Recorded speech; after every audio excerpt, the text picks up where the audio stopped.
I can start us off here. Fantastic. Alrighty. Nick, you have the floor then. All right, let me just share my screen.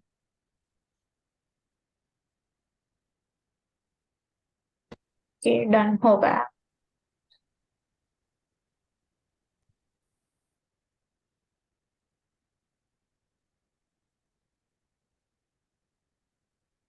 All right, so welcome everyone to the week 1 of the Zero to Hero seminar series.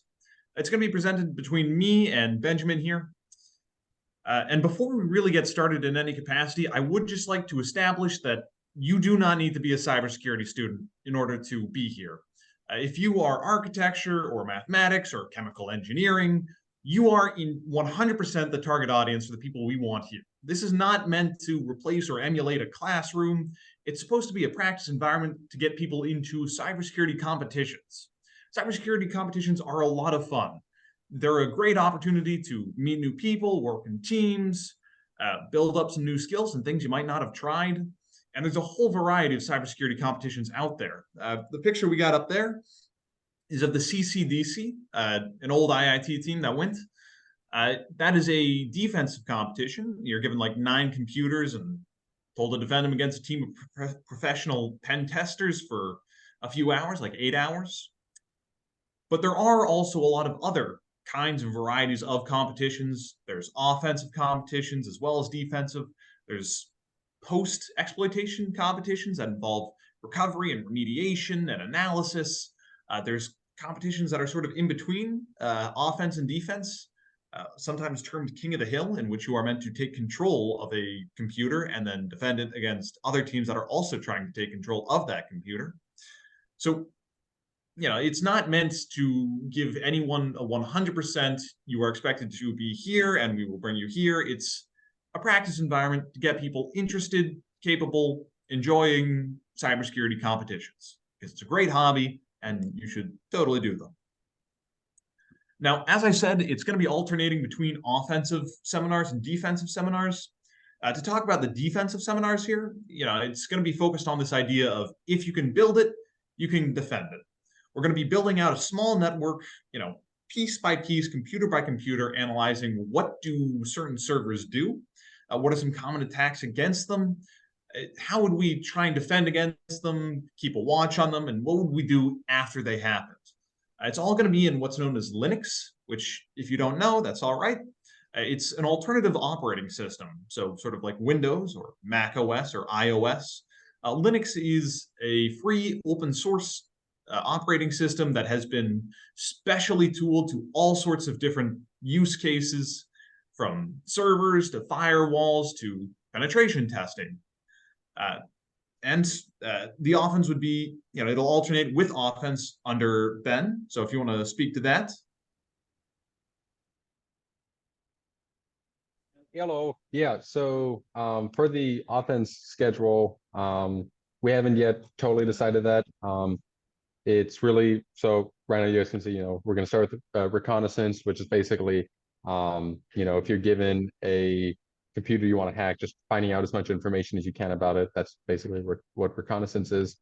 So I don't really have a plan for the immediate schedule for the upcoming weeks. And that will basically be decided based on how the seminar classes will go.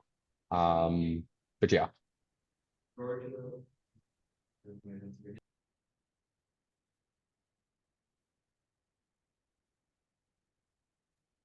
All right, so the environment we're going to be using, at least for this week and for the defensive seminars, it's something known as Proxmox.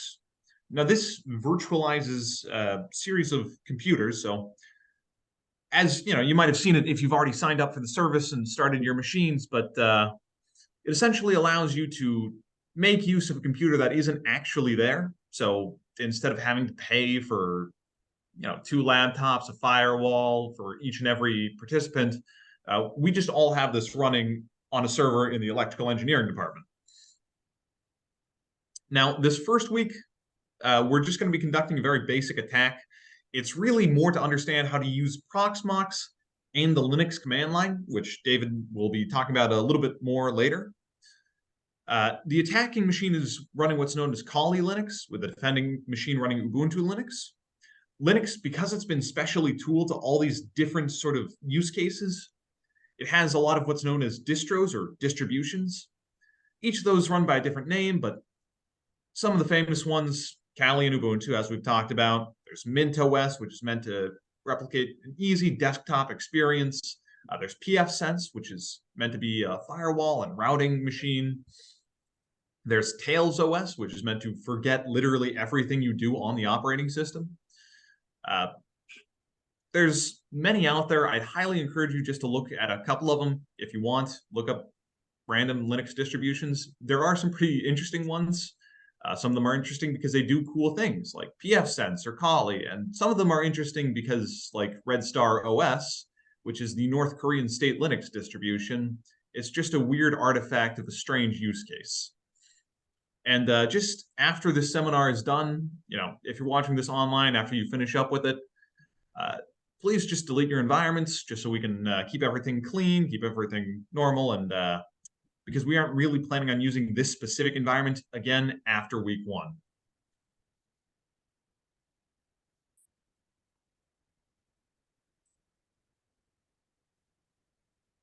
Alrighty, just to clarify here, Nick, but did you want me to do the command line stuff now, or did you want to wait until after you guys do your stuff? I think I think I added these, so I wasn't too sure kind of what your preferences were. Well, I mean, I think a quick rundown would be useful. Okay, very cool. So I'm just gonna I've done a few command line introductions in the past for CyberHawks. So I'll be kind of providing just a general overview. So if you've never really done anything, especially with Linux, they're pretty command line heavy. So it's extremely important to get at least familiar with it. I know probably a good number of you have used the command line before, but for our friends that are maybe completely new to cybersecurity, they've never done anything with it before, this is just a good way to kind of get into it and then get a better understanding. So I'm going to share my screen. I'm going to jump over to our learning platform. So let's see, I'm going to go ahead and do that. So at the very least, our learning platform, and for those of you who are brand new, maybe you didn't see the notifications on our Discord server. After I'm done with this demonstration, I'll get back to trying to add people onto the system. But at the very least, for some of our new people here, I'll have a link for the I'll post a link in the chat after I'm done with this little demonstration, and then I'll try to add as many people as I can as we're kind of going through. And just as a heads up, it's going to be I'll have to do it a little bit staggered, just because as we kind of spin these up, it kind of adds a lot of kind of strain on the server. So, and that's just during startup. After it kind of reaches a steady state, it gets a little bit better. So that's just as a heads up there. So if I'm going to go ahead and log in now, somebody did mention, so if I try to go to any of these machines, we do not have TLS or SSL certificates on them. So this will tell you that the connection is not private. As long as you don't change your password to be something that you're using on something else, there's really not a risk to you for using this without that TLS certificate. That's just because if there was ever somebody who was ever between the two servers, they would really only be able to steal these credentials, and then I guess see what you were doing on here, but it's really not anything that's really confidential. So just as a heads up there, so you can go ahead and you can just kind of proceed, and that's okay. So if I go ahead and log in, you'll be greeted with, so you go ahead and log in. Of course, I put the password in incorrectly. Probably put that in again incorrectly. There we go. You'll be greeted with these 3 options. So you have start. I'll go ahead and press start. It'll give you about an 80-second timer before it actually lets you into the system. And then you're given access, I believe revert, and then stop. So access will take you, I'll just go straight there. I'll go straight to the site that we're using for that. And it's the same credentials as when you're logging in on the general page as with the full machine. There we go. Come on. There we go. And then if I were to go ahead and take a look, it'll show me logging in. Now, as a user, when you get in here, you're going to want to make sure that this says Proxmox VE. That's extremely important. If it says Linux, it won't let you in. So that's just a note there. So it'll spit it up and then you'll be good to go. So that's just as a quick note there. I just wanted to show that. While you're not using these machines, when you press the stop button, it actually destroys your environment that's in that system. So only do that when you're done with whatever exercise we're doing, or you don't plan on going back to it. So that's just as a quick note on that. And then we do appreciate it if when you are done with something that you do press that stop button so that it clears out the system, and then we're good to go, so that we're not wasting resources just kind of willy-nilly. So that's just as a quick note there. So I'm going to go ahead and log into our system. Give me 1 sec.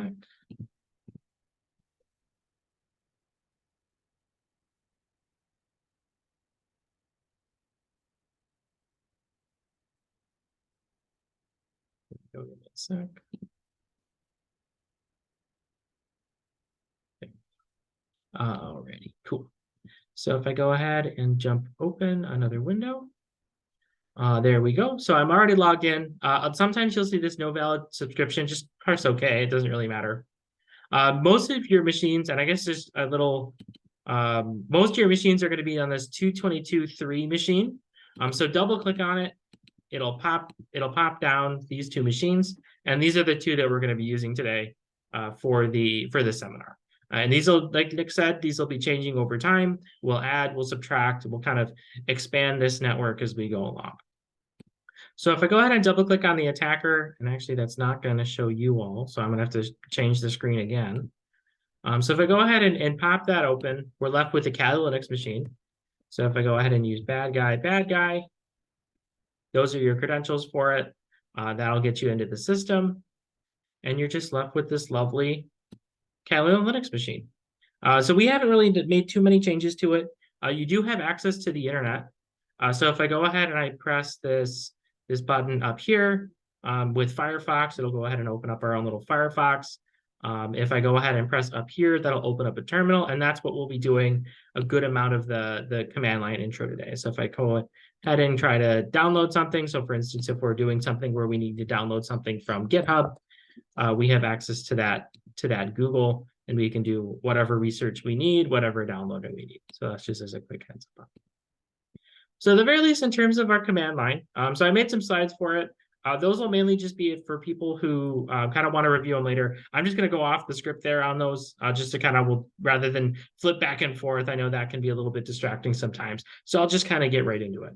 So to begin with Linux, most Linux systems start with a very similar file system. So if I go ahead and use the list command, or ls, we're left with all of these different directories. So for instance, we have bin, home, we have media. The darker blue ones are the actual directories. Media, root, sys, boot, and so on. Some of the ones that I kind of want to draw some attention to is obviously we have the home directory. For in this instance, I'm running with the user bad guy. So if I go into the home directory, I should expect to see a directory for bad guy. If there were other users on the system, I may or may not see a directory for them. So that's kind of one of the things, is that a lot of the times, sometimes we don't necessarily need a directory for a certain user. They're just going to kind of jump into the machine, especially if there's some sort of like service that has an account on the machine as well. So you don't necessarily need that. We have the etc directory that holds a lot of different configuration and information files for the system. So for instance, one of the more important files is your password file. This just tells you the users that are on the machine. So if you land into a machine and you want to know sort of what you're dealing with, are there other users on the machine that I may want to pivot to? That's a pretty good one. A more important one would be the shadow file. So in this case, we have shadow. So in this case, the shadow file, if I do sudo cat shadow, and it will ask me for my permissions, and I spelled it wrong. This actually gives me the hashes for the passwords of the users. So if I can get a hold of that, that's really dangerous. So that's in your etc directory. There's other configuration files for other software as well in there. For instance, on Ubuntu, if you're using NetPlan for configuring your network services, that's a good place to look to, etc/netplan. That's where you're going to have all your configuration files for your network. So now if I jump back, I'm back in the root. I see a few other ones. For instance, root. So that's your home directory for the root user. That's actually protected by default. So for instance, I can't get in there without being root or having elevated privileges. OPT is for installed packages and so forth. So just some important directories that you may or may not want to know. Now, in terms of moving around, in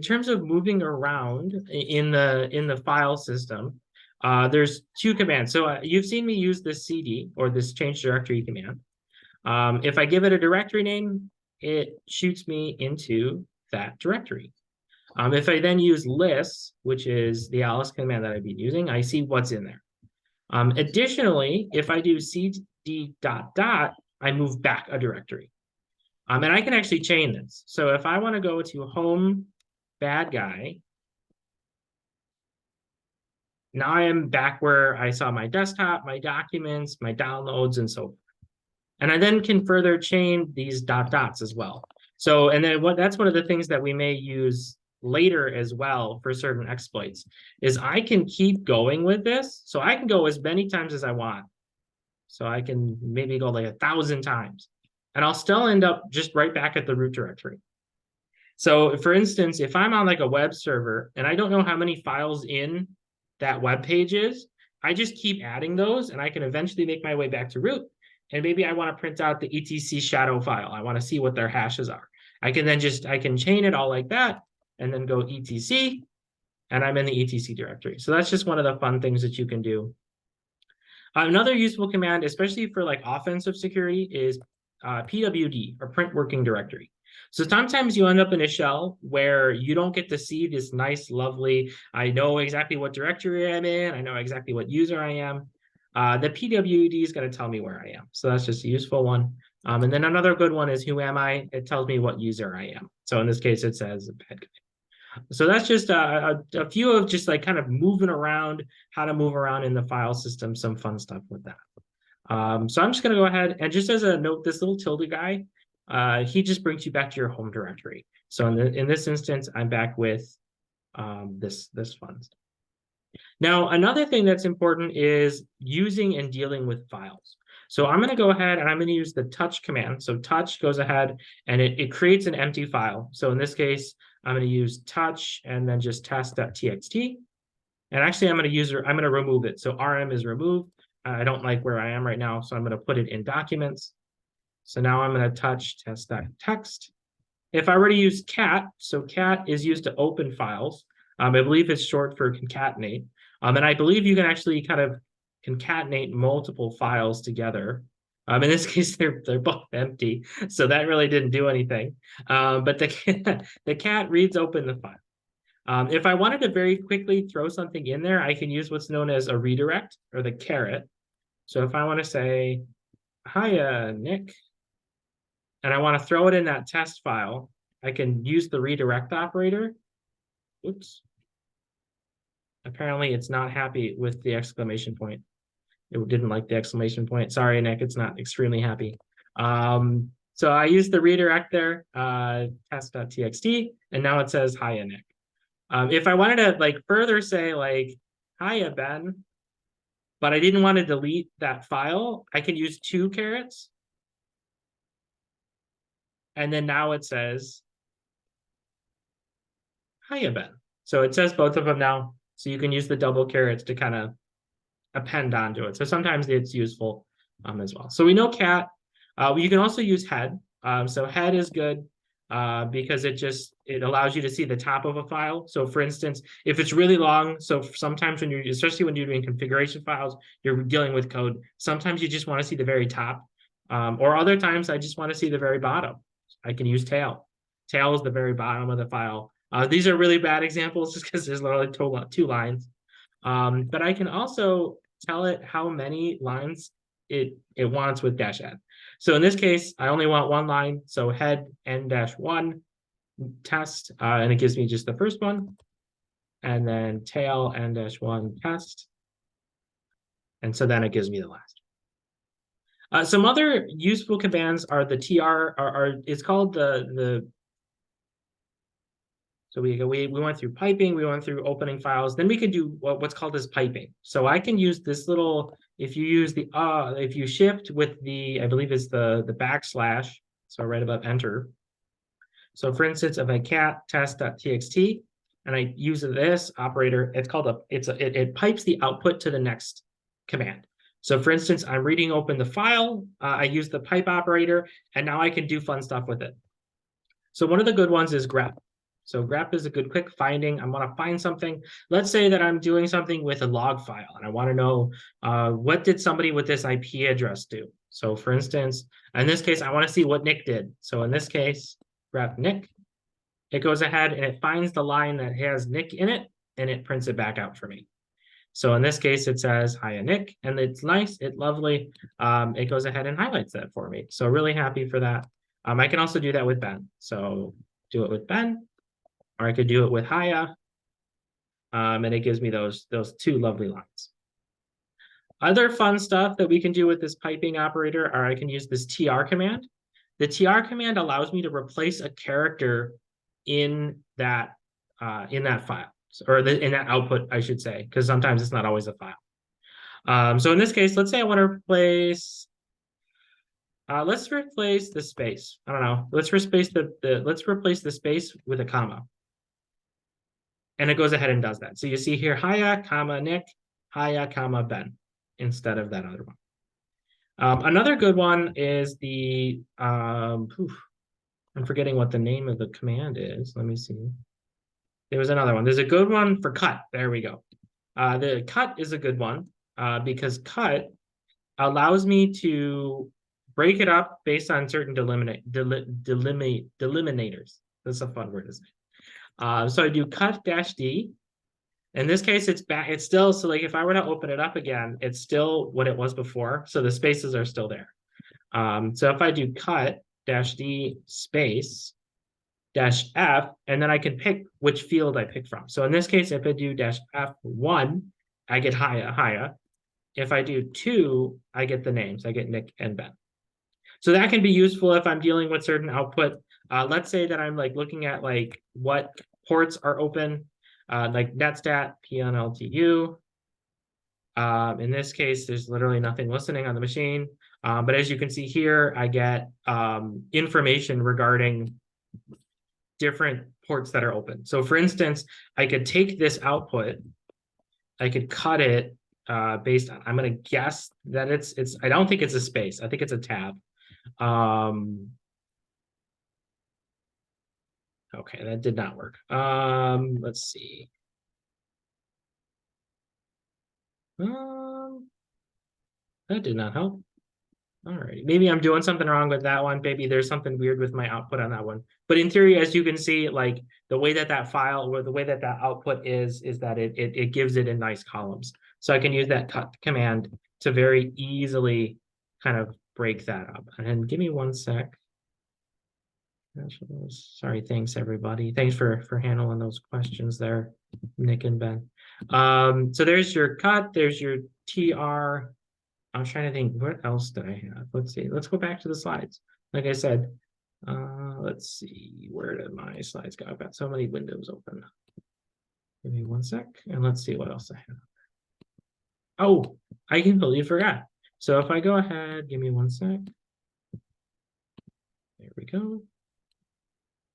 I completely forgot about an extremely important part of it, and that is getting help. So for instance, if I have a command, I've never used it before, not entirely sure how it works, or maybe I'm using it incorrectly, I can use what are known as man pages. So for instance, I could do man on the command. Most commands have it this way, and some of them don't, unfortunately. I can also, some of them have different flags that you can use. So for instance, -h or --help. It really depends on the command. But also, in a lot of cases, if you use it incorrectly, they'll nudge you in the right direction in terms of how to properly use that one as well. So that's just a quick note there in terms of if you've never used a command, you're not too sure how it works. We went through around the file system. We did cat, head and tail. I started doing some piping operators. You have unique as well. So for instance, if I have a whole bunch of IP addresses, I only want to know what the unique ones are. That's really useful there as well. Then we have sed. So sed is a fun one. So sed is fun because we can use it to kind of, let's say that we're setting up a DNS server and I need to change the IP address, or I need to change the website domain name for whatever reason. Something happened, I need to change it. I can use the sed command. So if I go ahead and cat test.txt, and then I can use the sed command. I believe it's G. Let me go and double check. No, it's S. Sorry about that. S for string. That would make sense. S/, let me just double check here. Slash, yep. And then I give it the string. So let's say that I want to replace Haya. And let's say we're going to change them. We're going to make Ben and Nick. They're going to be Mr. Dr. Professors for this course. They're going to be our wonderful advisors and our wonderful teachers for this course. /G. And then we've got, it goes ahead, it goes in, it replaces Haya with Mr. Dr. Professor. So those are just some fun stuff. If I wanted to, one of the other things that it does is I can read it out in base 64. So in some cases, especially when you're dealing with websites, sometimes they encode the stuff in base 64. So sometimes when you're like running, when you're doing like a curl or something like that, when you're piping it into there, you're going to need to know the base 64 version of your string.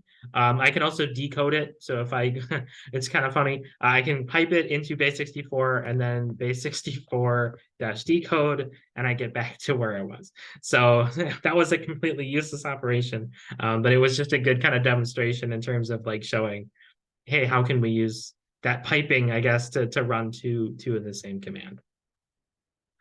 Another good command is known as less. So for instance, if I was going to use that shadow, as you can see, sudo cat etc/shadow.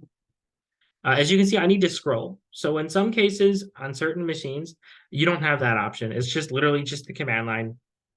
Sorry, but sometimes that's just how it is. I can use the more or less command, and now I can use the arrow keys. And in this case, it goes ahead. When I reach the bottom, I can't go back up.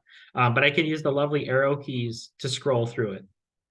So that's just one of those nice commands that we can use from time to time. I already talked about, and then the last thing that I have are the working with files. So for those of you that either need to copy a file, so if I want to copy, I do cp test.cp, and then I give the new file name, so test2 or test copy, and it goes ahead and it makes the copy. I can move something to, typically you're using the move command in two cases. You're either doing it to move something to another directory. So for instance, if I want to throw it in downloads instead, it's gone in here. Alternatively, the way that at least I find myself using it the most is renaming a file. So in this case, it's no longer test, it's test2. There are a few command line editor tools for files that are pretty useful. You have Nano and Vim. If you've never used the command line before, Nano is going to be a lot more intuitive. So for instance, it just drops you right into it. You can say, hi, David. And then you use, it shows you at the very bottom what the commands are to like save it. So for instance, Control-O to file, to write to the file, and Control-X to leave. Alternatively, you have Vim. Vim is, I don't know what the word for it, but obviously it doesn't tell you anything in terms of how you move around it. I personally find it faster, so I use it a lot more. If I press the I key, it allows me to start writing things. So for instance, let me see, I think I saw Kevin. Kevin's one of our exact word meet members. So we're gonna say, hiya, Kevin. So I can go ahead and I can start writing in hiya, Kevin. When I'm done, I need to press escape. And then I press :W, or I can kind of push the command together, right quit to leave. So that's one thing that we've run into in the past is like, if people have never used Vim, they can accidentally get stuck in it. because they don't know how to exit out of it. It happens all the times.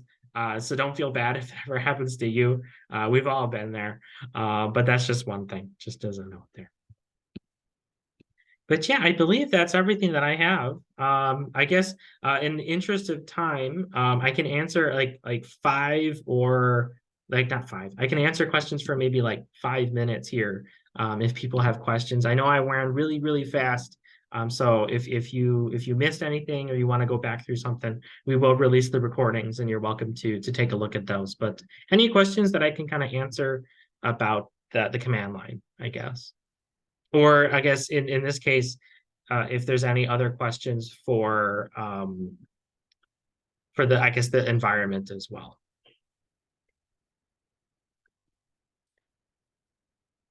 Let's see, what does so the caret is you're talking about this one. I don't know if I've ever done it with that, so I guess we'll explore. So I know that when you do it to the right, that pushes it into another file. I don't know if let's see, does anybody happen to know? Oh, thank you, John. Takes output from the file and redirects it. Yeah. Interesting. Okay, that's what it does. Cool. So I guess that's one thing. I guess maybe how could we know about the mandatory arguments that we need to typically it'll come with the help command. So for instance, if I'm running with nmap, and then I guess while I'm working with this one, if John, if you have an example for that other direction redirect, that would be helpful. Yeah, you could use man or help if you're trying to figure out an argument. So for instance, one of the really helpful, one of the tools that we're going to use all the time is your lovely nmat command. So I can either use man nmap. It goes ahead and it pops open our lovely terminal here, and we get to see all the instructions. So for instance, here we have nmap. These are the scan types. So I believe, I think they're optional technically. And then you have different options, and then you see this curly bracket here, this target specification. So in this case with nmap, that is going to be your target IP address. So that's how you would figure it out in this one. Now, if I were to use, like, let's say that I want to do, like, if I'm given a Python file, like for an exploit, and I'm using it to try to exploit something. So very quickly, I'm gonna like just pop open search exploit. It's something we'll use later. Let's say that there was like some kind of OpenSSL injection that I'm trying to do. There's this Python file here. There's a Heartbleed. So I can do search exploit -m 32764. It downloads the file, and then like I need to like learn how to use it real quick. So I've never used it before. I just know that it's some sort of and of course, it's a Python 2 file. So let's see if the Python 2 works on this. But typically, if the person who wrote the script is nice, they'll do something like this. So they'll say, if I just like say, if I try to run the command, I don't give it any arguments, they'll be nice and they'll say like, okay, here's the usage. Here's how you do it, in case like either you write something in wrong or something like that. Network tool. How could you tell if it was Python 2? The reason I knew it was Python 2, and you kind of learn this kind of over time if you're working with Python, but Python 2 and 3 have two very, very, it's a slight change, but it breaks it one way or the other. A Python 3 likes to add a parentheses here and a parentheses here, but Python 2 doesn't. So if you try to have a Python 3 run something that needs those parentheses, it will crash. And then if you try to do a Python 2, maybe, I don't remember, some Python 2, I feel like it would allow you to use the parentheses. I don't remember. But it typically, if it's not working and it has something to do with a print statement, it's probably something either to do with you're using Python 3, it's supposed to be Python 2, or if you're using Python 2 and it's supposed to be Python 3. So that's just as a note there. Should print out the file. Okay, so John gave us an example for the other direction caret. So if I do echo test2, oh, okay. I'm pretty sure there was something in there. Okay, well, we tried it, John. That's fine. Maybe not. All righty, cool. Anything else before oh, John posted, oh, give me 1 second, cat. And here we go. There you go, Echo, there we go. So cat, you can kind of push it back the other way. I don't really know. I guess somebody said something about netcat. I think Ben, I think you did. I don't know if I've ever done that before, so that was kind of a fun experiment. And that's kind of one of the things that we're kind of looking to do a lot during these seminars too. It's just to kind of explore something, somebody sees something that maybe we haven't like looked at, maybe they look at it in a different way, they have a question. We're happy to kind of explore it in that case too. All righty. Very cool. So I'll go ahead. I'm going to throw it on back over to Nick and Ben, and they will keep us going here. And then while they're doing that, I'm going to try and see if I can get as many people as I can to kind of get out of this as we're kind of going along. So. All right. Thank you, David. That was a very useful introduction to the command line. I will say, personally, when I was first learning commands, it was a lot. You really just get better at it doing it over and over again. You will be using a lot of reference, like looking up what does this command do, referencing the man pages a lot. But you do sort of get into a groove with it. You start to get it. You start to be able to use it a bit more fluently. And so, to continue with the presentation and the attack, we're going to start with essentially, normally for other attacks, we're going to have it set up such that you will be able to know something called an IP address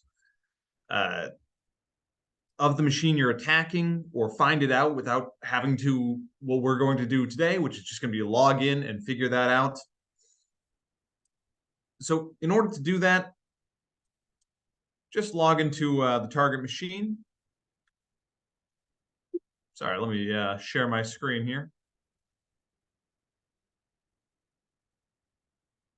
So once again, the credentials for the target machine are target for the username and password for the password. And it kicks us into this nice Ubuntu Linux machine. You can see it's very similar to the Kali machine we were just on. And if we open up the terminal,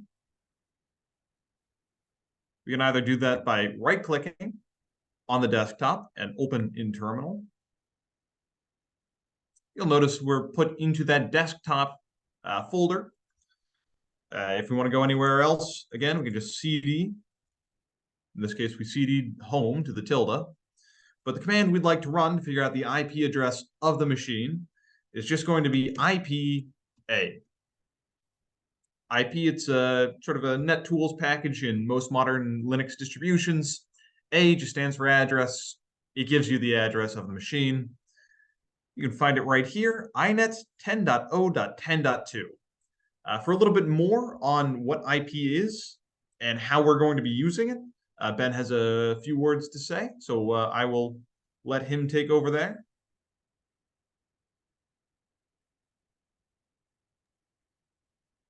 Hey, yeah. Oh, so Nick, can you keep the PowerPoint share screen? Yeah. Okay, awesome. Thank you. Okay.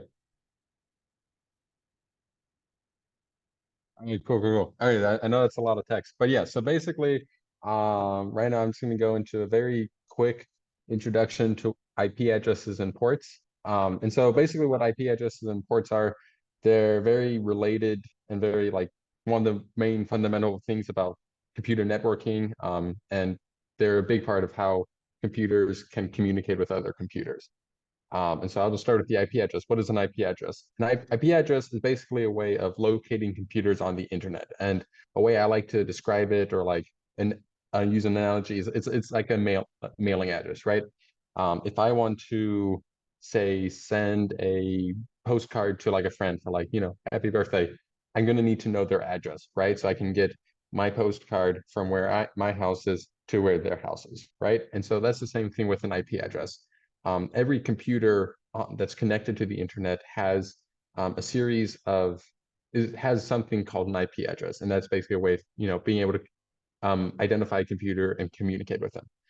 And the format of an IP address is generally 4 numbers separated by dots.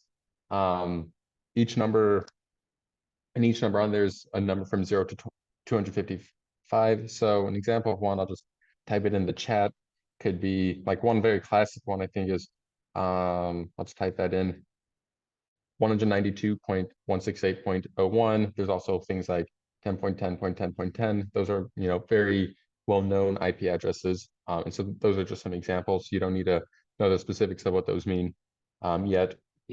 And so, yeah, that's an IP address. Then we have ports. And so ports are basically like PO boxes. And best way I like to describe it is, say you have this like big office building, right? And well, yeah, so you have this big, business building, and in each building, there's some business or some company has an office there, right? And of course, like us as like, normal lay people, we sometimes might want to send stuff to a business in that big office building, right? But we can't just send it to the office building, right? Because there's so many businesses, the people at the mail office in the office building are really like, who's this going to, right? And so that's why office buildings they might have PO boxes, basically a certain post office box that you can send your address to, send your package to, and then the corresponding company to that PO box can pick up your package and do whatever they want with it, right? And so that's kind of very similar to how computers work. A computer has a bunch of different things called ports, and they're based on like PO boxes.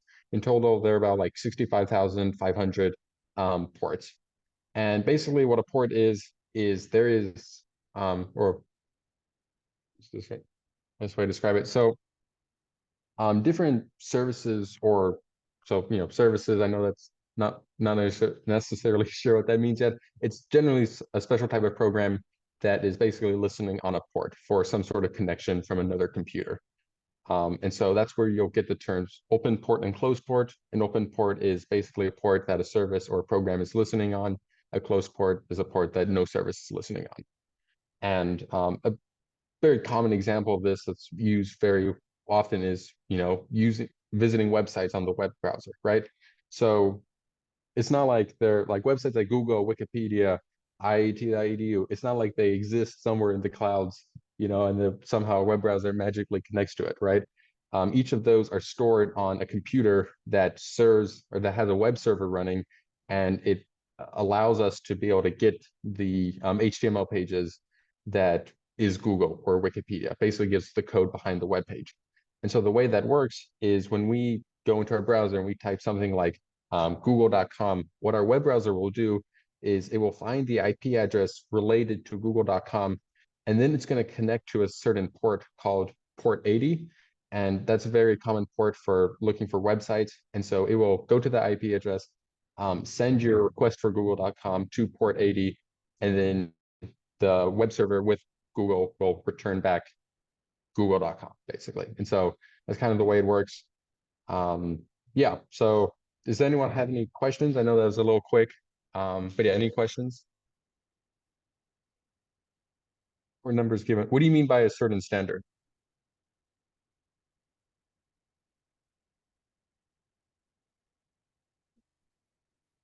Yes, so port numbers, so like for instance, I guess I don't know if there's, so generally speaking, yes, 80, 443, that's generally the standard. If you ask any kind of IT person, they'll give you those. And in even a lot of different like web browsers. So for instance, I was doing some attacks earlier today, and it was like, okay, I think I tried to use like 117 to host the web server, and Firefox actually blocked me from visiting that temporary site because it was on an abnormal, like a port that's typically assigned to something else. So that would just be an example. Not necessarily, but they are recommended. So for instance, if you're doing anything with like like typically like if you're trying to visit like a website, like if you're trying to go to HTTP or like HTTP, that's with port 80. Your web browser will automatically know that. If you're trying to go to like an abnormal direct, you have to add like colon and then the port number. So from a user perspective, it's a pain in the butt and people don't like that. And so that's kind of why we do adhere to those standards. So yeah, hopefully that answers your question.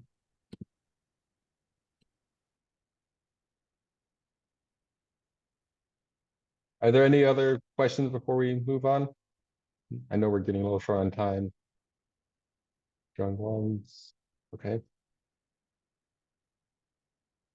Possible. Yeah, so that's definitely a little complicated. Since we don't have much time, the short answer I'll give is there's two different types of networks. There's something called local networks and global networks. Websites on the internet are part of the global network. And so two different websites cannot have the same IP address. However, there are local networks like the Wi-Fi systems we use in our homes.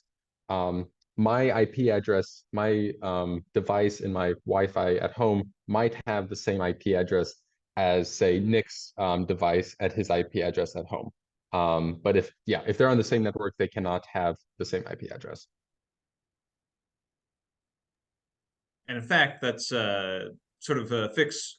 It's sort of necessary because despite the fact that there's about roughly 6 to 7 billion, items needing an IP address, the total address space, the total number of numbers you could make with 256 here, 256 there, 256 there, and 256 there is only about 4 billion. So we'll cover that in the defense of seminars, but there is a few tools we use to get around that, so to speak. But sort of to get into the attack, we're going to, sort of just to get into the attack here, we're essentially going to do a bit of reconnaissance into the target machine. We're going to identify a weakness, and we're going to try and exploit that. So Ben, I don't know if you want to sort of go through that, share your screen as you go through the attack. Sure. Yeah. Let me see. I can do that. Okay, I have it open. Share screen. Yeah. So right now, I'm just going to share my screen. We're going to do a quick demonstration of like a very simple hack. This would never, or hopefully would never happen in the real world. But it's just a good, nice little demonstration that can sort of illustrate some of the concepts we've been talking about. So first of all, I'm going to go into my FW attacker thing here. And so now it's going to open up my virtual machine. So I'm just going to type in password, log in. All right. So basically what we're going to try to do here is I'm going to try to attack this machine over here, the target clone. And to do that, first I'm going to need to know its IP address. Thankfully, I already do because I checked earlier. We're not going to go into specifics on how to find your computer's IP address. That'll be for a later time. But yeah, luckily I do know the target's IP address. So what I'm going to do is I'm going to use a tool called Nmap. Basically what Nmap does is if you give it a computer or a range of computers, it will scan the computers for open ports, and then it will tell you those. And once you know what ports are open, you can try to figure out, okay, is this port secure? Ooh, if it's insecure, maybe I can use that to gain access to the computer and do things on it. All right, so that's what we're going to do here. So I'm just going to type Nmap and then the IP address. So it's already got it over here for me. So IP address of this target computer over here is 10.0.10.2. So I'm just going to press enter, and boom, it's done. So that was pretty quick. So generally speaking, if you just run Nmap like that, it will scan for the 1,000 most commonly used ports. As we mentioned earlier, there are like 65,000 ports, but that's like, a lot to scan. And so by default, Nmap will just scan the 1,000 most common. And so when we do that, we find, oh, look, there's this open port here. And the service, it says, is Telnet. And Telnet, we're not going to get into that either right now. That's for a later seminar.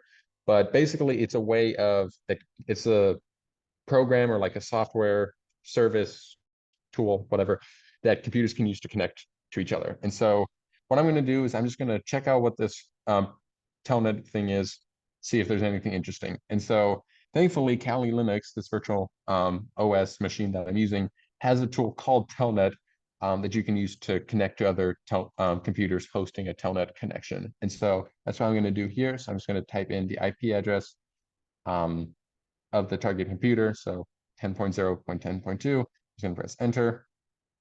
And then we say, okay, so we are connecting. We see we're getting some information about the target computer. Apparently it's an Ubuntu machine.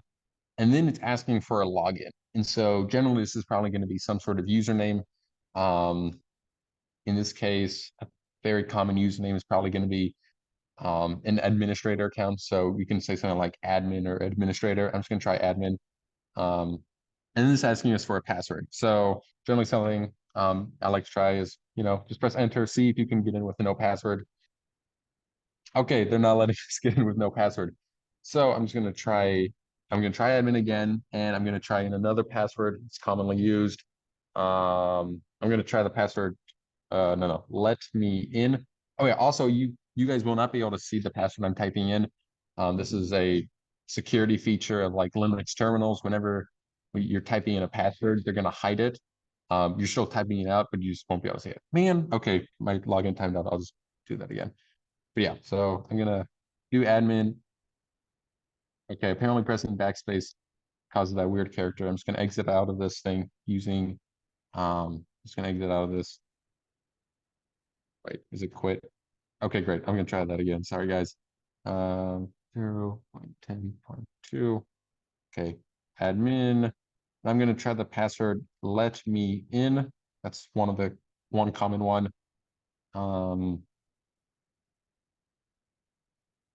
Nope. Okay, I'm gonna try 1, 2, 3, 4, 5. See if that works. Still doesn't. Okay, I'm gonna try one last one, and I'm just gonna use the password of admin. And boom, it works. So apparently, whoever set up the telnet connection on there just gave it a username of admin and a password of admin, not very secure. And now, so we get to mess with that. And so what we see now is it's giving us information saying, welcome to Ubuntu. So giving some information about it. And then it's giving us this $sign over here. And so generally speaking, when you see a $sign, that is very good news, because what it means is that you are generally accessing the command line of a computer. So if this is what I think it is, we can now access the command line of the target computer, right? So I'm just gonna try saying, who am I? And we get admin. Okay, that's very good news. Does hostname do anything? Okay, hostname, is that okay? That doesn't really tell us anything. Okay, so it looks like we're in. So what do I want to do? Let's see where we are in the file system. Okay, we're in the root folder. We do list, we can see all the folders inside. And yeah, so we've basically just gained access to the target computer via an insecure login password via an open port.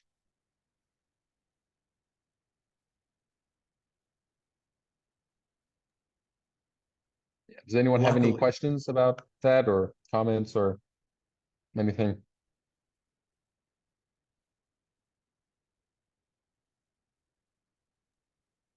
So Telnet is a very outdated. Some of you might have heard of Telnet and SSH, both as remote connections.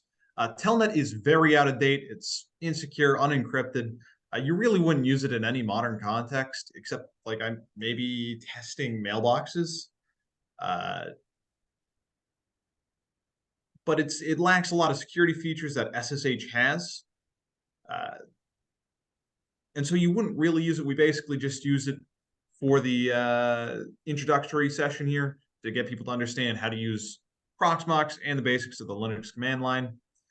You'll also notice there is some important secret documents that luckily Benjamin has not elaborated on. Oh, chicken, secret. Okay, hold up. I'm seeing that. Okay. I got you. Intake. Bruh. Okay, I'm not liking this. Hold up. Okay, I'm seeing that. Important. Bruh. Okay, hate this. Man, important. Secret. Documents. And there's a flag. Okay. What does that say? Wow. And the flag is a secret recipe. That's a bad treasure. I don't like that, Nick. Not cool. Yes, it Really absolutely cool. does. Sorry, Jeff asked, does a target computer have information of failed login attempts? And the answer is yes. Logs are a very important part of system monitoring and defense. You can analyze them. You can run sort of scripts to give you information. Maybe you want to check how many logins are there per day? How many of these fail? What's the standard network rate? You can have systems set up to automatically alert you if something goes wrong. If one user gets like 1,000 failed login attempts, or if someone's trying to log in from an unfamiliar IP address, potentially one from a different nation.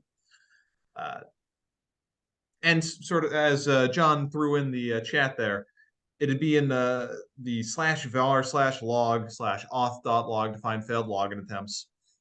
There are several different log files. It's not all just log.txt. There's auth logs, sys logs, but we'll get into that at a later point in the defensive seminars, which you should absolutely come to. It'll be a lot of fun.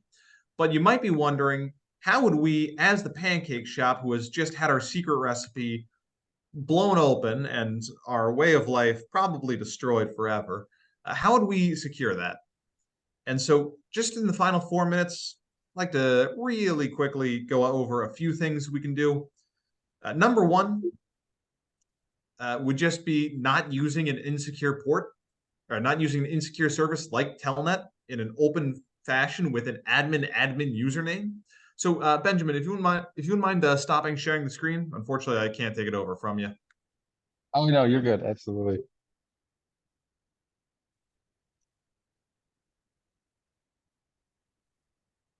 So we're going to log into the Pancake Shop secret server with target password. I'm going to fail to type in password correctly, but we'll get there eventually. Sometimes if your terminal just gets a little dirty like this, you can use a clear command, clear it all out. But the first thing we're going to want to do is change the password from admin, because that's kind of ridiculous that that's currently the password. And we can do this with the password command. Now, if we run it by itself, it's going to be changing the password for our user, which, considering our current password is still password, that's probably a good idea. You can change it to whatever you want. But if you want to change it for a specific user, we'll also need to use something known as sudo, however you'd like to pronounce it, super user do, basically invoking the admin rights of our admin account, of our primary account. But we want to use it not against our user, but against the user running the Telnet servers. So right now, Telnet is not being run by us, target.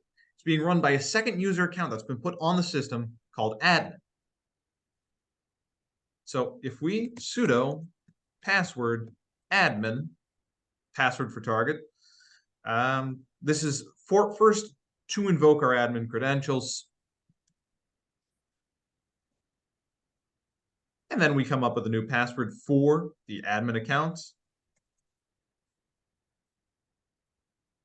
Ignore that warning. I'm typing in a very secure password, I assure you. But now that we've changed password, if we try doing what Ben did again,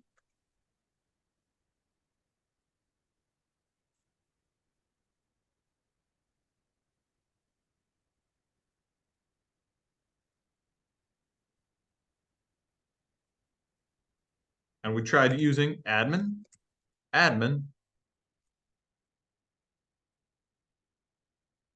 it'll give us login incorrect.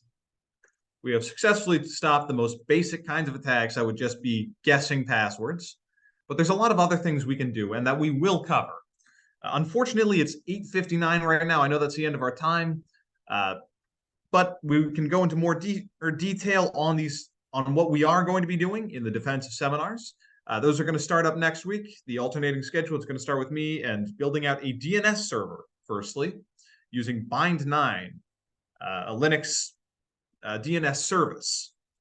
But if anyone has any questions about the attack you have seen so far and the future of the Pancake Shop, now would be the time.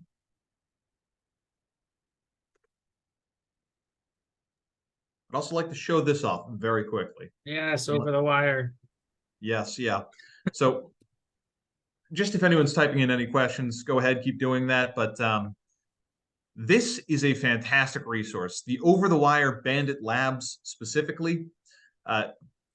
So there's these things called labs, online labs. They'll help you build up your skills in relation to penetration testing typically, but also other things. Over the Wire runs multiple lab series. They have some specifically for Windows, some for networks. They have quite a few. But my favorite by far is their Bandit Lab series, which is a series of entirely geared towards beginners. And it's basically just running through how to get better at using Linux command line. You can honestly knock it out within like a week. And it just runs through where you'd use certain commands, why you'd use certain commands, using commands over and over again so that you don't have to consult the man pages for them every time. Or it can be like me and just always have to use the man pages. But yeah, I'll leave that in the chat and in the Discord. Does anyone have any questions? No, it doesn't look like it. So thank you so much, Nick and Ben, for leading the seminar this evening. We will make an announcement sometime at the end of this week regarding the schedule for future seminars. I know there was some discussion regarding potentially choosing an alternate day, but we will make sure that there's a poll that is released, or at least some sort of additional feedback regarding future times for these seminars. So just keep an eye out for that. Keep an eye on the Discord for that. Sometime tomorrow afternoon, we'll be releasing the recording version of this and the slides in case you'd like to work through that again. I know I was working kind of behind the scenes to make sure that those got added. So just keep in touch with us if you do end up finding any sorts of problems accessing or using any of the environments that we have. And again, we do ask that if you are done with any sorts of exercise, that you stop those machines and then kind of relinquish that memory and that whatchamacallit, and that CPU to the ether. Alrighty, so I'm going to go ahead and stop recording.